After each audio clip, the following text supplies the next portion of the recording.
You're listening to the Proteus Leader Show, a top 10% world-rated podcast where you'll get practical tools and insights for leading, managing, and staying ready for the future. Your host today is a senior leader of Proteus International, a firm that focuses uniquely on leader readiness, working to support organisations of all sizes and industries all over the world. Ready for something you can use today? Enjoy this episode. Welcome to the Proteus Leader Show, where we explore the insights and strategies that drive leadership, transformation, and success. I'm Marie Olive, and today we're diving into the world of sales excellence and what it takes to drive sustainable business evolution. Joining me is Patrick Hogan, a seasoned leader with decades of experience in strategy, sales transformation, commercial excellence, and innovation. As a Chief Business Evolution Officer at Black Veatch, Patrick is leading sales and marketing teams, cultivating strong client relationships, and driving commercial success across industries. Today, we'll discuss what makes sales teams thrive, the strategies that separate top performers, and how organizations can adapt to an ever-changing sales landscape. Let's get started. Welcome to the show, Patrick. Thank you, Marie. It's great to be here. Really excited to be sharing with you. And if it's okay, Marie, I'm going to leverage Black Veatch as our example for kind of some of the questions that we're going to talk through today. Just to give some context, the way that we go to market is that we're selling consulting, engineering, and design services to global customers, and we're really helping them with the big infrastructure challenges of the world today. So helping us have reliable power, clean water, and always-on data connectivity. That's how we make this podcast work today. And so I'm going to talk a little bit about how we're selling both direct and through other partnerships, and in that kind of context for you and the viewers today. This is perfect. I'm sure a lot of viewers will relate to that, and we're using those resources every day. So you've had such a long and successful career driving sales excellence. What do you see as the biggest shifts in how organizations approach sales today, especially in your industry? I think the biggest change is that our clients are no longer sticking in nice, neat verticals on a PowerPoint slide of where they used to be by industry type. And so their needs are really changing very dramatically, Marie, and to the point of the sellers now have to be able to replicate and really navigate through those different changes. So an example of that is a lot of energy-related clients that we serve. It used to be that they made molecules, or they made electrons, or they turned all that into gigabytes.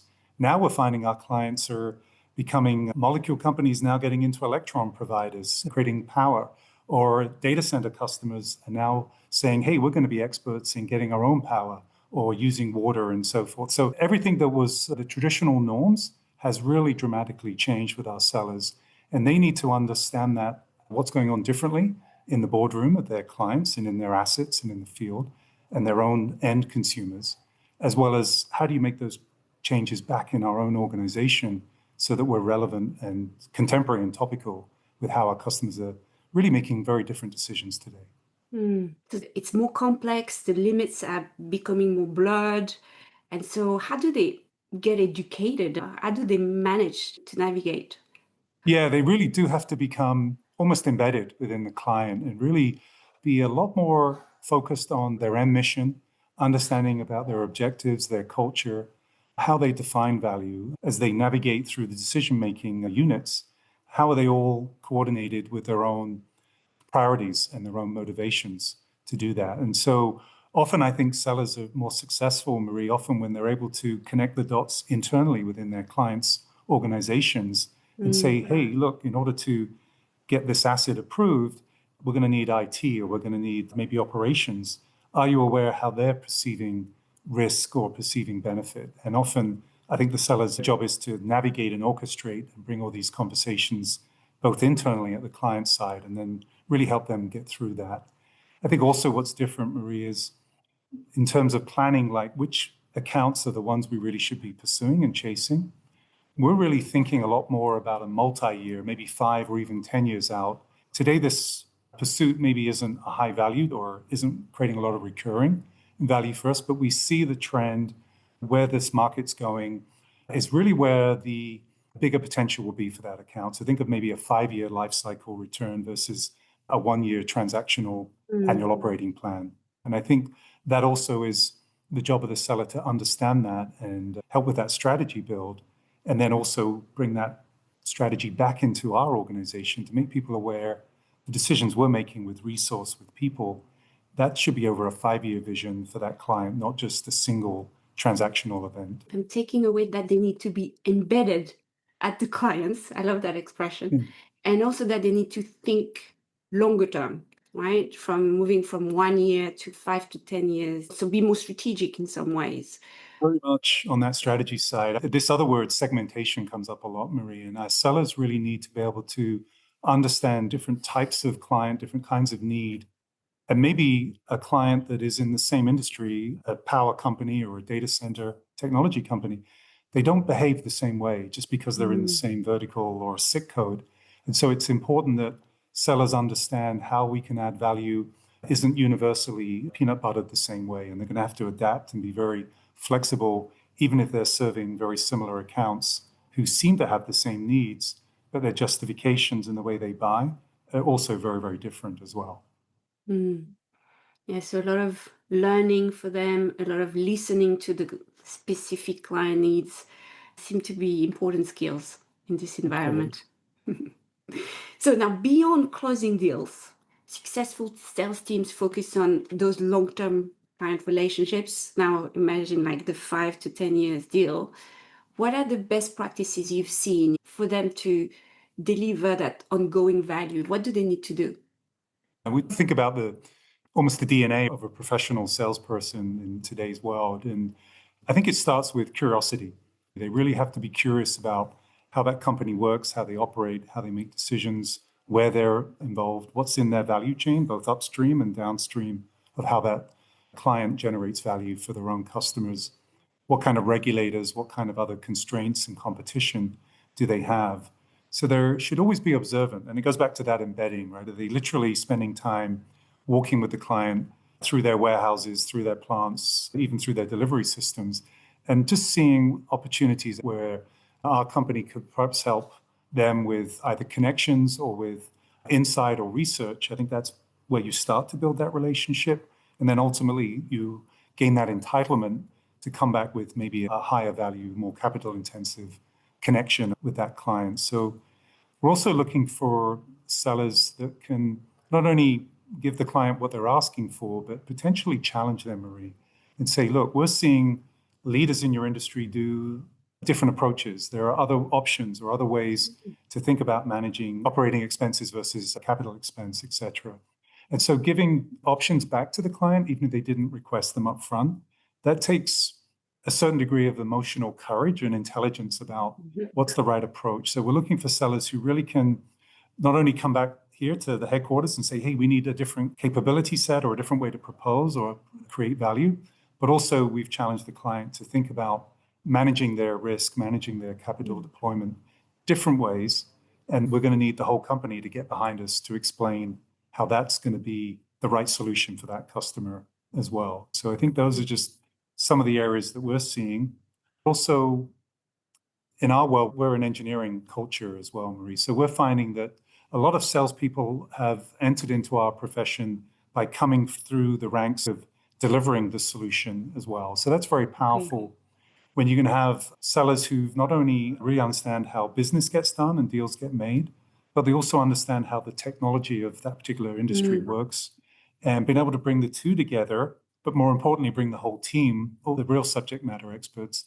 That's really changing. So we're asking our sellers to be more comfortable to become the client expert than maybe the traditional technology or product expert, a dynamic that we're looking for when we're either recruiting new salespeople or as we're coaching and training and stretching our own incumbent sellers who are awesome as well to do that.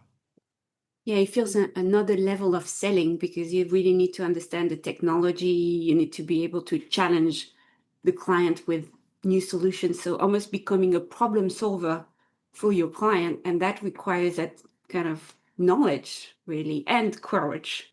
Encouraged to do that. Yeah. Yeah. Yeah. Well, We have some phrases that might be fun. We talk about zippering, so literally finding ways where the salesperson is creating connections from the C-suite down all the way through into operations, procurement, even legal, HR, IT, and in the field, or maybe with supply chain and other partners as well. And when that zippering is very strong and the seller really is orchestrating that and managing that, the client gets a lot more confidence in how we can help value justify for them, as well as they can see how that relationship is going to go throughout the delivery and the life cycle of that solution that we're offering. And Marie, I know you would be upset if I didn't mention they've got to be, I think, a new generation of much more being data savvy, really yeah. understand how to go use the data that's out there, turn that huge amount of information that's out there into insights, leverage AI and other search capabilities. Think about that omni-channel experience. So we're looking for our sellers to be more strategic, really understand how sales and marketing and strategy all comes together, and really take the signals from the client when they're ready, when they're really thinking there's a higher propensity for them to be approached or engaged or go to the next step. So really using all the data that we have to make a much more comfortable, more credible, compelling journey with the client as well. Yeah, so they have a number of skills on top of the ones we talked about, the connectors at the client, but also internally. Absolutely. So, all the relationship building skills, and they have to be data savvy. How do you help those sellers that might not have all those skills from day one to keep the motivation to keep learning? How do you do that at Black and Veatch? With us, it's a very integrated fusion of our strategy team with market research and insights coming together with our government affairs team that are looking at the regulatory environment. And then our marketeers are thinking about how do we create different ways of finding the client where they are today. Where are they researching? Where are they making critical decisions? So is it an infographic? Is it a podcast like this, Marie? Is it something more informative that helps them break down complexity so that the salesperson can bring all those tools, all that content at the right time to the client? We're also investing in more of a back office support for our key account managers. So we're looking at sales development reps who are helping the seller to manage all the many tasks they have. They have a certain account load and they're trying to treat them all incredibly well, and they can't do it at the same intensity. So again, leveraging technology to curate the agenda or the notes from the meeting and the follow-up, making sure that everyone's aware of what the next meeting's about and there's a lot of preparation done and the follow-through. So really helping the client drive the decision process that they want. They want to have a big outcome and they're excited about that. And then how do we make sure we're trying to use technology and everyone working collaboratively well, that velocity through the pipe is reduced. And we're also being very mindful of where things are pausing. Is there a hang up? Is it on our side? Is it on their side? Maybe is it exogenous, like a regulation that's diffuse or uncertain right now in today's world? How do we be more empathetic about where the client is in making those decisions themselves and then with their core of colleagues that they're going to have to bring on board as well? Yeah, so they're getting a lot of tools and processes in place to support them. Curious about how you are able to provide feedback to them, because I imagine they're also being observed sometimes in action. Sometimes they're by themselves, but sometimes a number of people are in the room. What's the process of giving feedback so they get that in the field kind of continuous improvement? It happens in a number of ways. In our business process, certainly for a very large capital commitment, the salesperson leads what we call an executive review board. And here we pitch the project or the opportunity to work with the client to our executive team. And so by this point, we've done a lot of work with the salesperson, explaining the strategy, explaining the account plan, the competition, the history. Why have we won in the past? Or maybe why have they not selected us in the past? What's going to be different about this opportunity? So that internal preparation really helps the seller understand how the company is excited to support them, but what they need to get proof points back so that we can commit resource and inventory for these very large, complex designs and engineering that we manage for the client. Once they're out in the field, a lot of it is, I call it riding shotgun. So are you there with the seller, Marie? Are you out with them, right? Maybe it's a Teams call, a Zoom call, and you can observe and contribute, or you're literally riding in the passenger seat in their car, observing how they're preparing for the meeting in advance, even in the parking lot outside. What's the three things we've got to come out with at this particular call? Did we ask about it? How can I help you maybe just remember those one or two things that we wanted to leave with the client? And then certainly leaders should be observing, did we give our sellers the tools? Is our sales pitch really helping? Or is it just talking about us and not really mentioning the client? Did our proposals or our quotations, did they really answer the question in the right way? And in some cases, maybe they're even disqualifying us because we're just not listening or reflecting the vocabulary of the language that the procurement team or the decision makers are looking for relative to the competition as well. So certainly that coaching on the field real time is super important. And then behind all that, Marie, is just a constellation of real-time metrics. We're living in a world where I think sales you can't hide, and the numbers and the data is very transparent. I love it. And just teaching our sellers how all their own information is helping them manage their time, their priorities, which clients are really ready and which ones need more nurturing. That is I'd say a culture change. It's a behavioral change. But again, it's really giving feedback to these sellers about, hey, look, this is what better practice looks like within our organization. These are the ones that are doing better. These are the benchmarks in maybe the broader industry that you could be aware of. And just having that constant continuous improvement and that competitiveness. So we do a lot of gamification, some spiffs and compensation, just really trying to drive the right behaviors. And we're big believers that if you do the right things, ultimately the right results will follow through as well. I'm glad I asked this question because it seems to be quite a complete process, and it has coaching at its core, and you know how much I value coaching. And I believe this probably also improves retention because you really invest in those sellers, providing the tools, the access to knowledge, but also that ongoing feedback that is invaluable. Absolutely. Yeah. We have a big program around sales as a community, and we want our sellers to really believe they can be successful for the rest of their career in the profession of selling. It is as honorable as being a great engineer or a great finance person or a leader in HR. Obviously, a lot of sellers aspire to become leaders of sellers. So we have a program about top talent recognition and how do we kind of groom them. As you know, Marie, not every great seller becomes a great sales leader. So you really have to look for different behaviors and coaching and learning and listening as the different kinds of skills. And then also, can sales become a platform into other leadership roles within our organization as well? So we look for how to really build the professional side of being in the career of sellers. I would argue it's a very lonely job relative to other functions. They're out often on their own. They're representing the company. Many times they don't come back to the headquarters or the hub. So they really are trying to communicate and convey everything that we can do when they're almost riding solo in front of the client. So really having that empathy for how to give them that kind of toolkit. And then we're thinking about compensation and recognition. How much is at risk? How much is guaranteed? We do a lot of team selling, so we want to make sure that they can benefit from making a team-wide decision versus a personal individual decision. And then really giving them belief that as they do well, we're going to kind of up the upside of their recognition and compensation. It's great that we pay our sellers well. When they do well, the whole company benefits. And good example, Black Veatch is an employee-owned company, so everyone shares in our profits, and we like that. So successful sellers are a good indicator that we're all going to do well.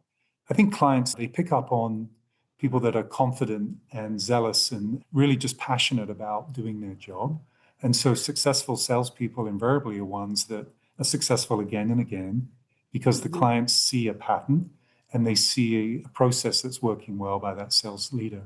And they're able to feel confident that this person gets them and can help them make their decision well. So all those combinations coming together, Marie.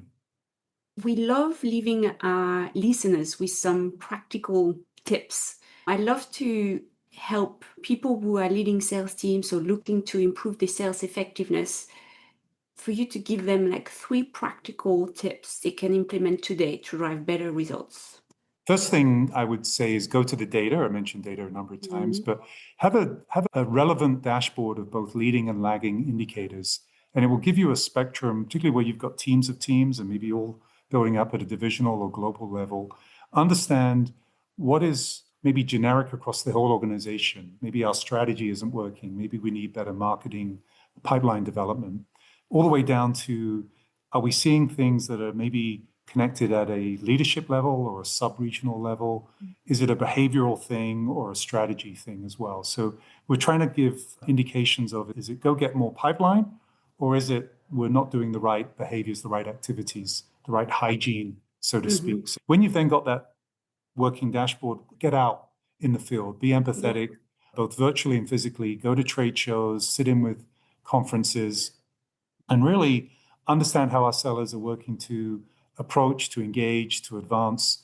And then understanding, is our sales methodology correct? Are our content and our tools really mapped to that? And then lastly, Maria, make all the internal connections that you can with the sellers. So make sure that they know that we have researchers, we have people in procurement or legal or marketing that can really help them, government affairs. Resources they're typically not too aware of, or they don't know who the players are. And bring those people out with you to conferences or out in the field or be on calls with the client. It really gives the seller a lot of confidence that they have a great team behind them. They can marshal and leverage those people. They know how they make decisions and prioritize their time. And obviously the client sees that you're bringing a very compelling A-team to help them with their challenges and opportunities too. So that's very powerful as well. Fabulous. So start with the data and then show your face in the field, get out there, be on the road. You're always traveling. Love it. I love being there. Yeah. And finally, the last one is maybe sometimes underestimated, but have that cross-functional leadership, be a connector within the organization, because then you can build a team that will make the deal process more successful. Yeah. You said it really well, Marie. Thank you. Great tips. Patrick, thank you. This has been an insightful conversation. Thank you for sharing your expertise on sales excellence and business evolution. I'm going to write down these tips and tricks too as well, just so I can remember them as well. Thank you. So for our listeners, if you're looking for more insights on sales excellence, make sure to follow Patrick on LinkedIn. And you can also visit proteus-international.com on leadership and transformation. Thank you for tuning in. And until next time, here's to creating the success you truly want. We hope you're feeling better equipped to create the career, the business, and the life you want. To find out more about how we support our clients in leadership, learning, and change, visit us at proteus-international.com. Have an excellent day, and thanks for listening.